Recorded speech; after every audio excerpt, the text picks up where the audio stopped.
Ladies and gentlemen, boys and girls, welcome to another episode of the Coffee Roaster Warm-Up Sessions podcast. This is our second take of this. Unfortunately, like 10 minutes in, I was like, oh, shoot. I don't think things are recording and memory cards are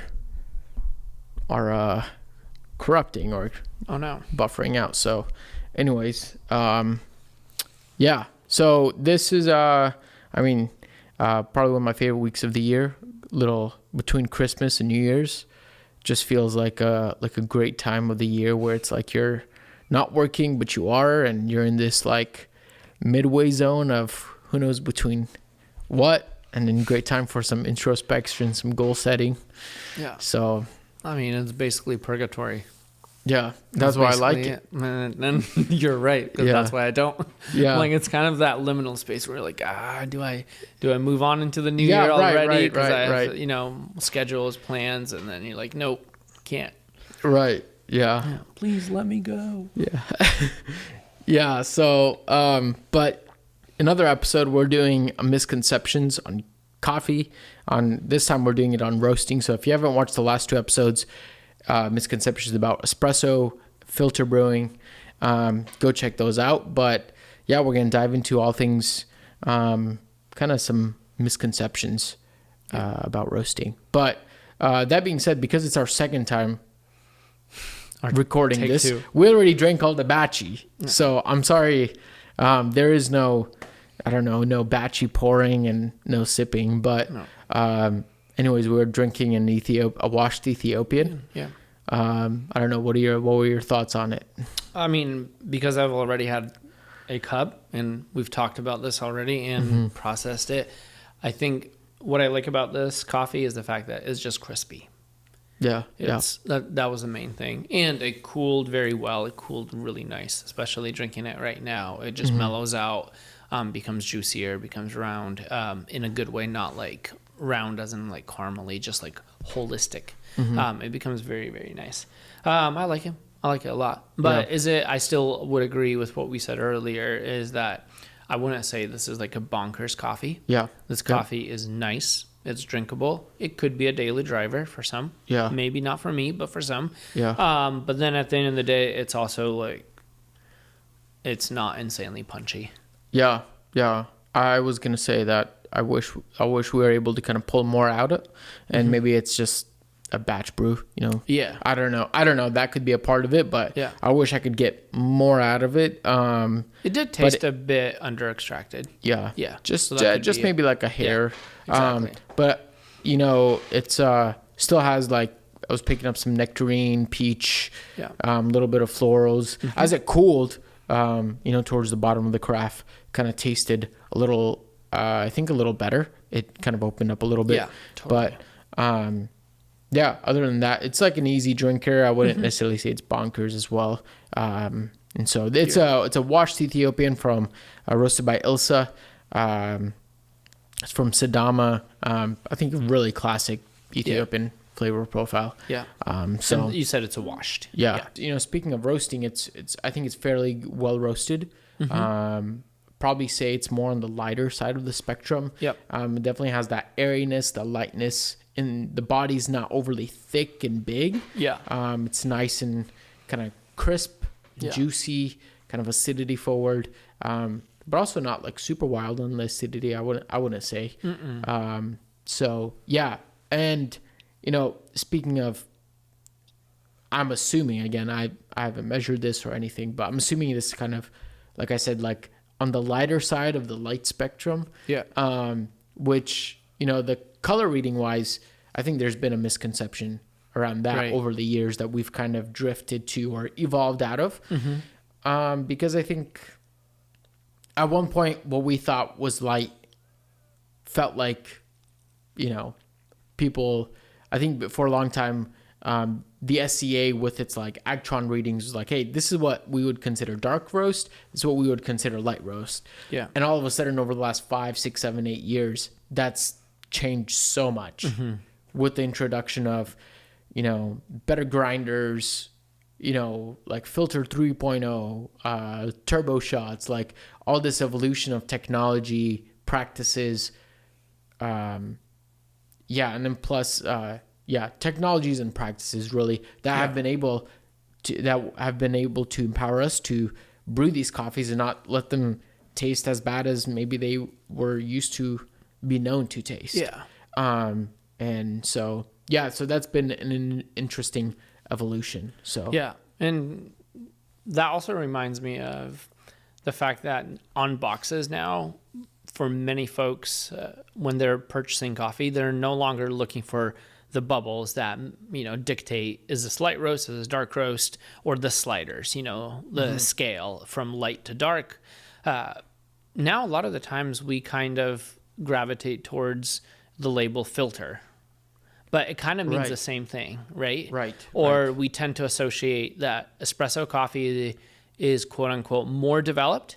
We don't even sometimes use the word dark anymore. It's just more developed. It's developed for this kind of extraction, so therefore it's going to be a little more soluble. And then a lot of filter coffees tend to be labeled as quote unquote lighter. And again, all of this language is changing, and a lot of the language is coming from how we market coffee so that we can sell it, right? So there's education, and it turns into marketing, and then from marketing, these misconceptions or myths start to build, which, one of them predominantly being that, take Starbucks, for example. You have blonde roast, which is considered their light roast, right? And then you have whatever Vienna roast, French roast, that's considered the darkest of the dark roast. For us, all of it would be considered dark roast. Right. But for people that consume Starbucks a lot, blonde roast is light roast. Right. So that's already in itself that the cultural phenomenon of Starbucks has created this conception, this idea that that's what it should be. And then, like you already mentioned, the SEA, and then now how we market and how we target certain people to buy certain coffees within like specialty coffee, that's also creating a conception. And I think for us now, we can even label things like light roast and not automatically assume that it's going to be all acidic and bright and like sharp, because we understand that, like you said, that could be an extraction issue. That doesn't mean that just because a coffee was roasted light, it's going to be insanely acidic. And then also, we now will lean towards coffees that would have been considered medium roast, that we would say, yeah, that's got a little roast on it. That's quote unquote dark for us. So those things are gradually shifting and changing as we understand more about coffee. And then our language is also, changing around that. Right. What we thought, both we, but also we as an industry, what we thought once was considered light roast is no longer light roast. Right. Like some of the stuff that I consider light roast, some people might consider coal. Or too dark, but also some of the stuff that I used to consider light roast, now I'm like, I don't know, probably leaning more into medium category.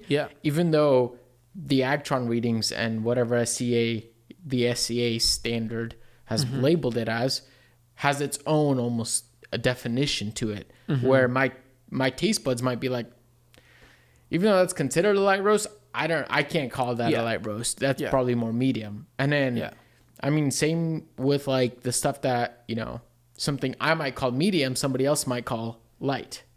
And so that whole, like the fuzziness around all of that and the misconceptions about what light roast even is, has changed so much.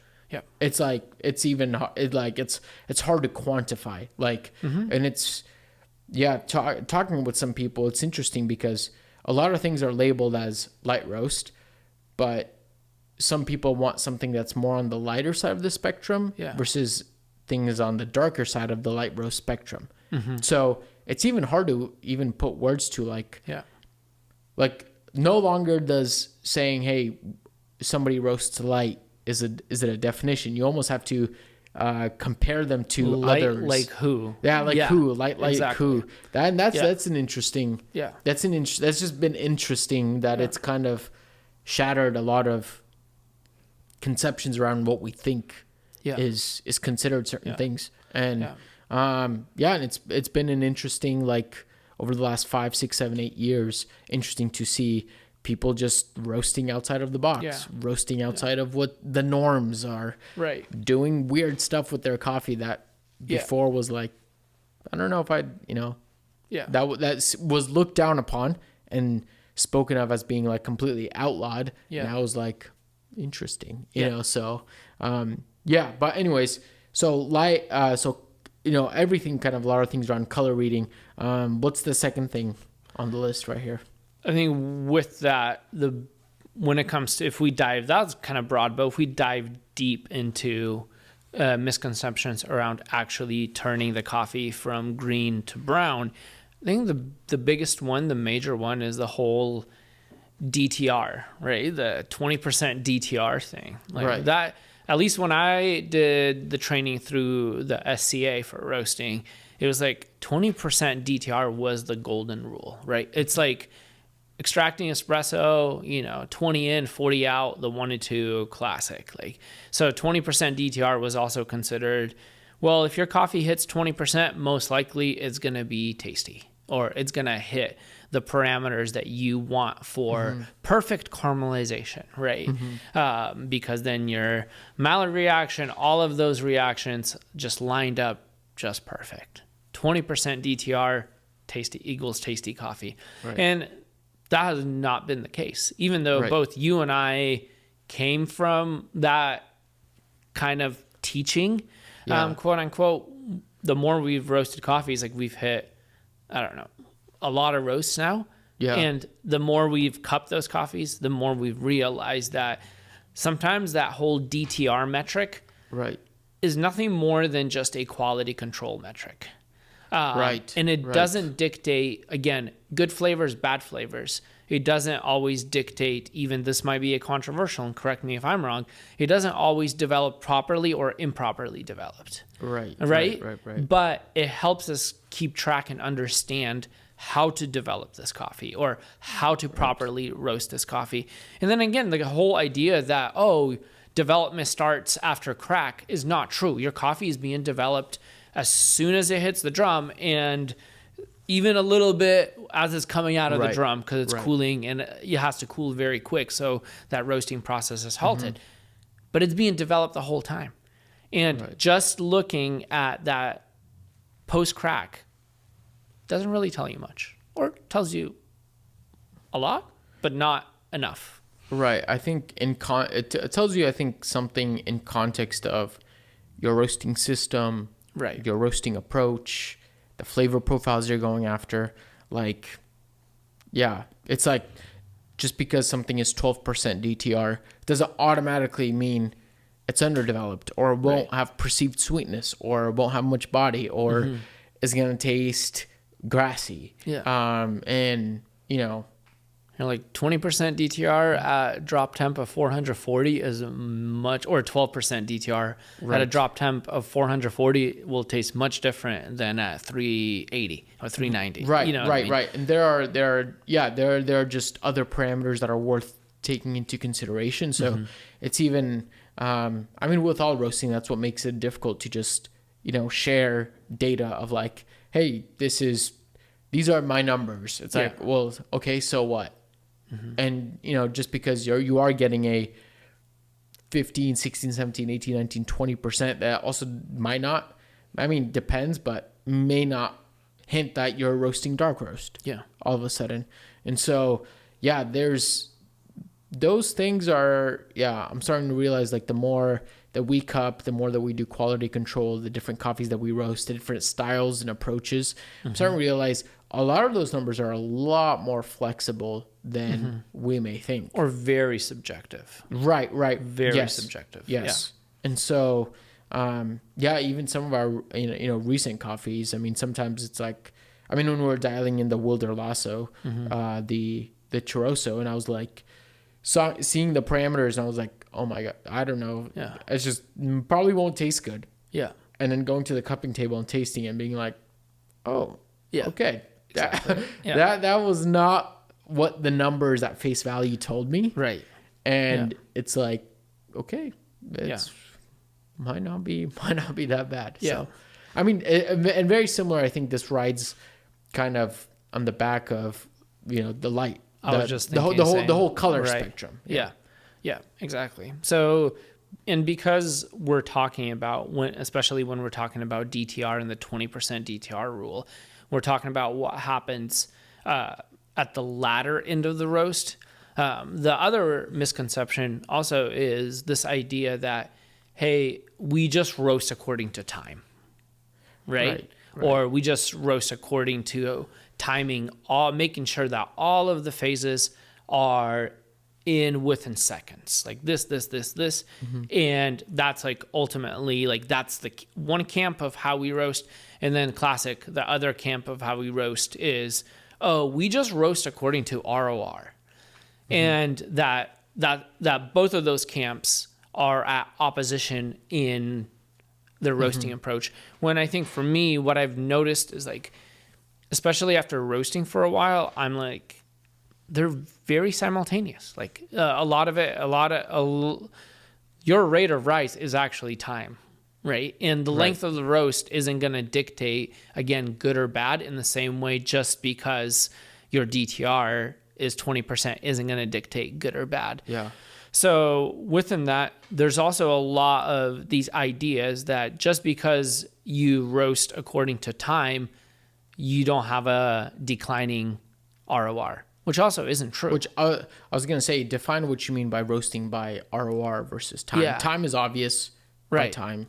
Well, again, the classic things that I was taught back in the day with SCA was like your roast had to be, hit crack at 8 minutes. Just get to crack by 8 minutes. And then drop coffee at 10 minutes. You got 20% DTR. And then how long you roast the coffee was just crucial to developing flavor. But I think a lot of it is, which isn't wrong, like, length of roast does play a role in development because like I said earlier, development happens once the coffee enters the drum, and when it leaves it, it's being developed. Flavors are being developed, right? So those things are going to matter no matter what. But what we've realized is how you get there really matters. Right. And that's where, for us to understand that process, we look at the rate of rise. And technically the rate of rise is like, it is speed of the roast, right? Right. 100%. But we're not just simply saying like, hey, we just need to make sure all of our coffees get dropped at 10 minutes. And that's it. That's a dial. We dialed in our coffee just because we dropped it at 10 minutes. Right. And it's like, it's not, that's an interesting one. It's like kind of like the differences between correlation and causation. Like it's very very fine, very small difference, but it plays a big role, and not mixing them up as well. Like, the misconception of like, hey, this much time is a light roast or a dark roast. Exactly. This much time is a light roast or a dark roast. This is, all of our batches are roasted to 10 minutes. It's like, that doesn't necessarily, again, that's the misconception there is not that coffee tastes good at a certain time. Yeah. Like 10 minutes yields a good cup. Well, not really. Like an 8-minute roast can taste as good, if not better, as a 10-minute roast. Yeah.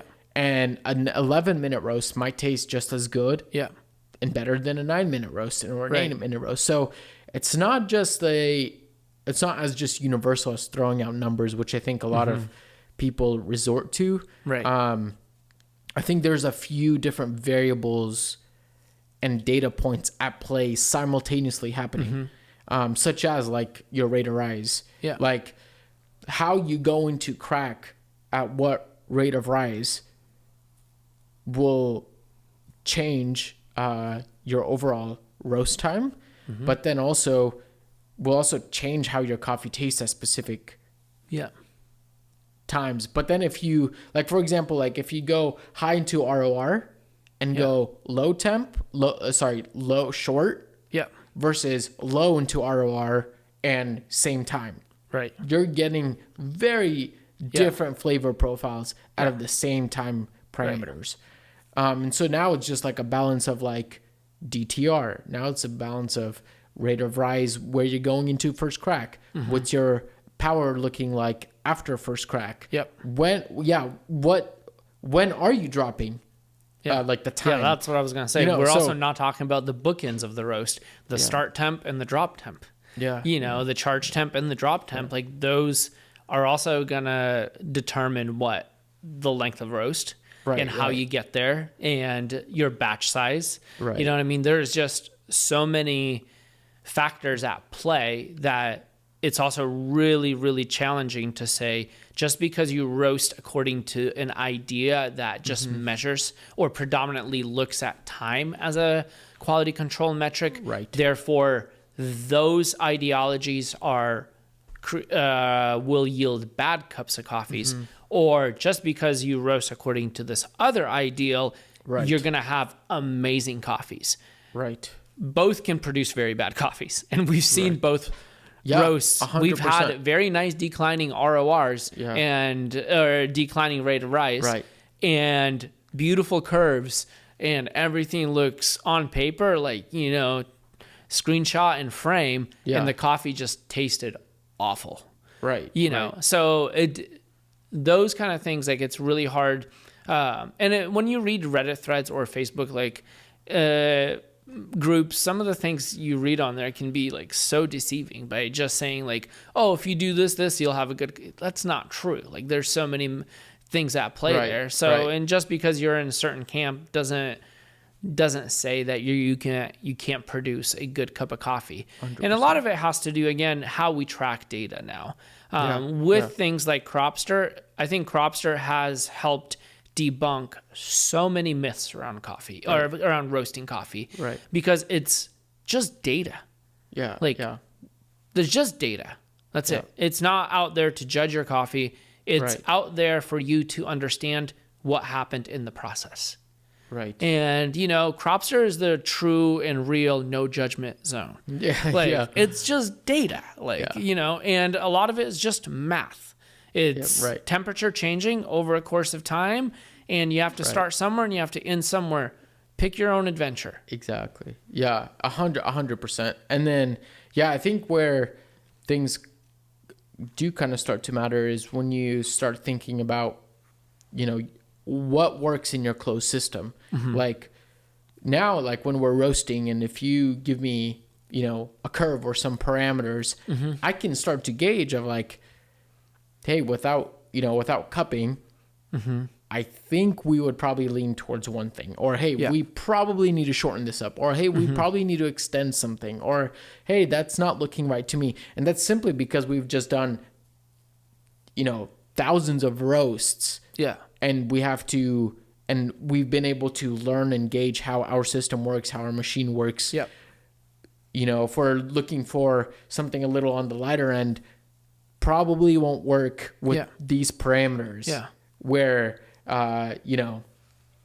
especially when you're talking about weight loss, then that adds in another that's been a great quality metric for us. So then all of a sudden, So I guess the point is what I was getting at was like, in your system, you can start to pick up on certain things and trends, but that may not be as universal. And but there also might be a few things where it's like, I don't think you can roast a light roast dropping at 420.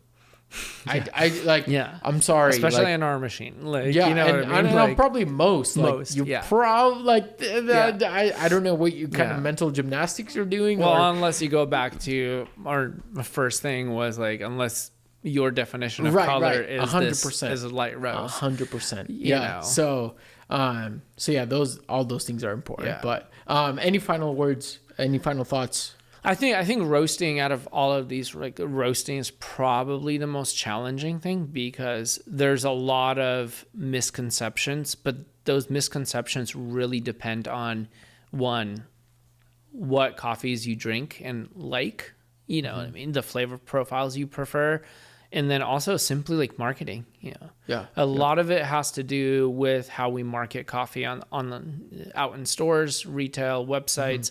And because like there's so many e-commerce businesses now, all of that information stays on the internet for a very long time.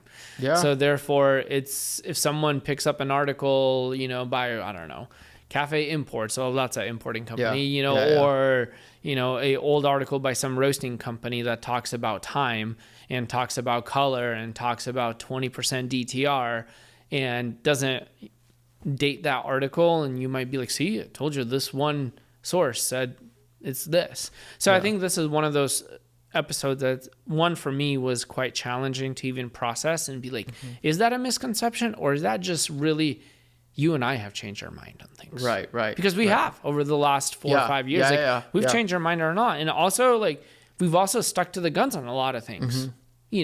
For example, like our Jorge Mendes coffee, because it's the green. That's one thing we didn't talk about. The impact of green and the misconceptions around green coffee when it comes to roasting.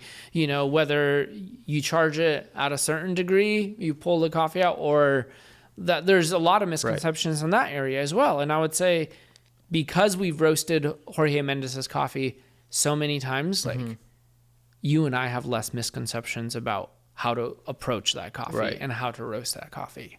Right. So, friends, there you have it. Some misconceptions about roasting coffee. Thank you so much for listening to another episode of the Coffee Roaster Warm Up Sessions podcast. Last episode of the year. Yeah. Thank you so much for everybody who's been tuning in for the last 52 weeks or whatever of listening to the pod. We appreciate you. And thank you so much for listening. And as we always say, remember, reflect what's good.